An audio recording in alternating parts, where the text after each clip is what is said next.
Time for the talk show. Get in the car, let's go. The Commuter Talk Show. Come on, all y'all, let's go. Been waiting all day. Come on now, let's celebrate. Open the door, take a seat, it will be great. The Commuter Talk Show.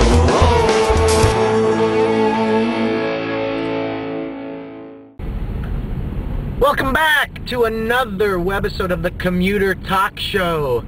We've been on a little hiatus, but we are back and gearing up for the Bare Bones International Film Festival. And we will be doing a series of interviews from the festival with filmmakers and actors and other talent who will be at the festival and will be on location in a rental car.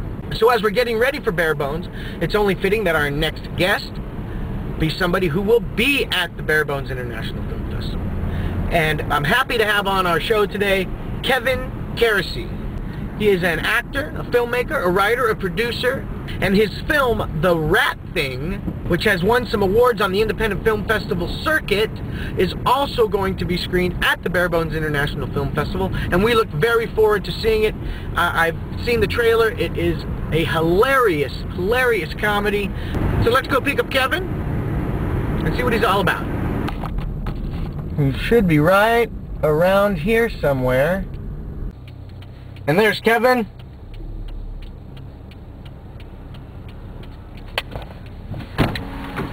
How you doing, Kevin? Good, how you doing, man? Good, nice to meet you. Good to see you, brother. Thanks for coming on the talk show here. My pleasure, bro. And we'll get started. We want to talk about The Rat Thing. All right. What is The Rat Thing? The Rat Thing is a comedy, and it's basically about two down-and-out guys who come up with a plan to get bitten by a rat in a major supermarket in order to win a huge lawsuit. I can appreciate that premise. Being a lawyer, I'm sure you can. Sounds like a case I'd take. Yeah. So tell us, what got you into writing and producing your own film? Well, as an actor, having come down here from San Francisco with a strong theater background and all that, and I've done some film work up there. I came down here and I started acting and all that, and you know, I just wasn't into the kind of stuff that was available, you know, the kind of auditions I was going out to, so I started writing my own stuff. I realized that you know, the very few good roles that there are very hard to get. Yes. So I started writing my own stuff. Been down that same road myself. Yeah. So what kind of theater did you do in San Francisco? Just tons of different plays in Oakland and San Francisco and around there, and I studied with Gene Shelton at San Francisco Academy of Dramatic Arts, and another guy named Rob Reese. So how do you like the stage compared to film? You know, to be honest, it's kind of funny because people normally say, you know, as actors they say, oh, I love the theater. But you know what? I prefer film by far. Why is that? Well, I just think that you can do more with it and it lasts too. Right. You know, it's something that, you know, it's once you make it, it's like a record or anything else. It can be played over and over again, and it reaches more people, and you have more creative latitude in what you can do, you know, with all the material you shoot and the way you edit it and the whole creative process. I just enjoy more. You have, there's just more room for creativity as far as I'm concerned. Not that I don't love doing plays. Right. But especially in Los Angeles, it's hard to get people enthusiastic about that, and it's, you know, it's very time-consuming to get often a very small audience to come to your play. And you really can't live off of that, can you? Cannot live off of it, no.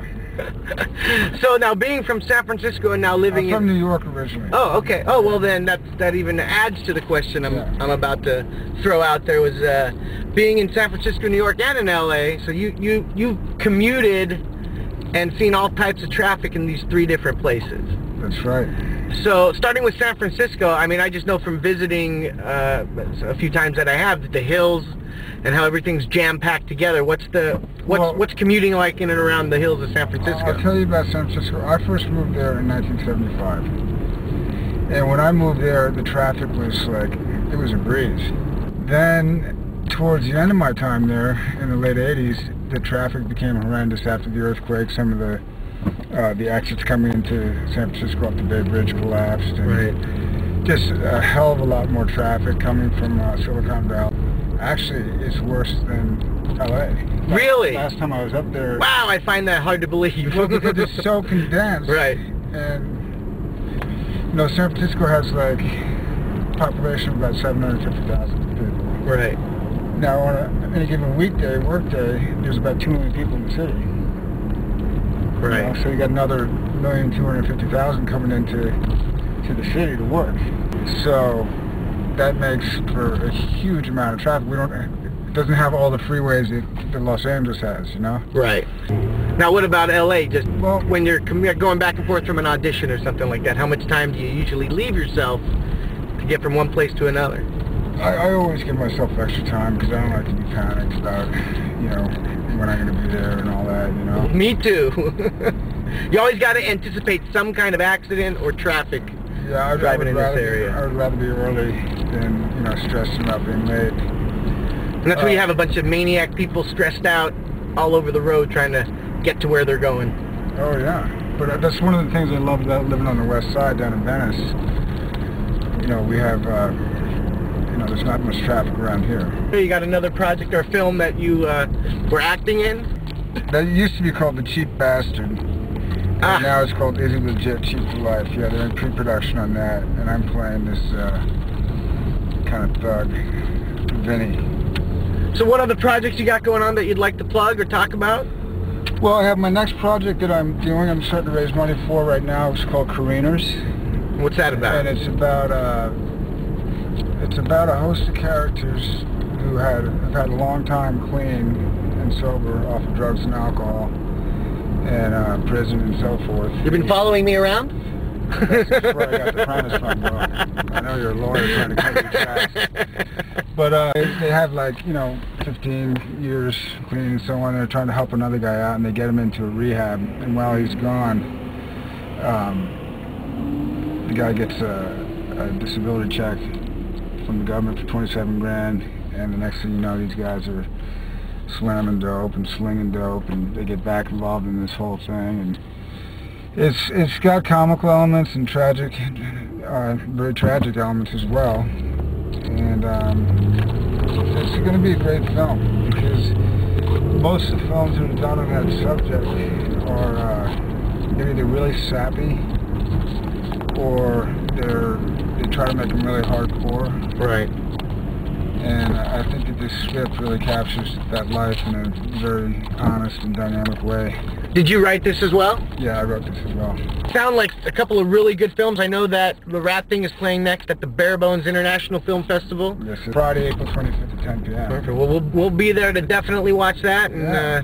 And likewise to see yours, bro. thank you very much. And we plan on doing a lot of partying while we're out there. Hell yeah. Oklahoma style, baby. Oh, Oklahoma. Muskogee, Oklahoma. Nothing like it.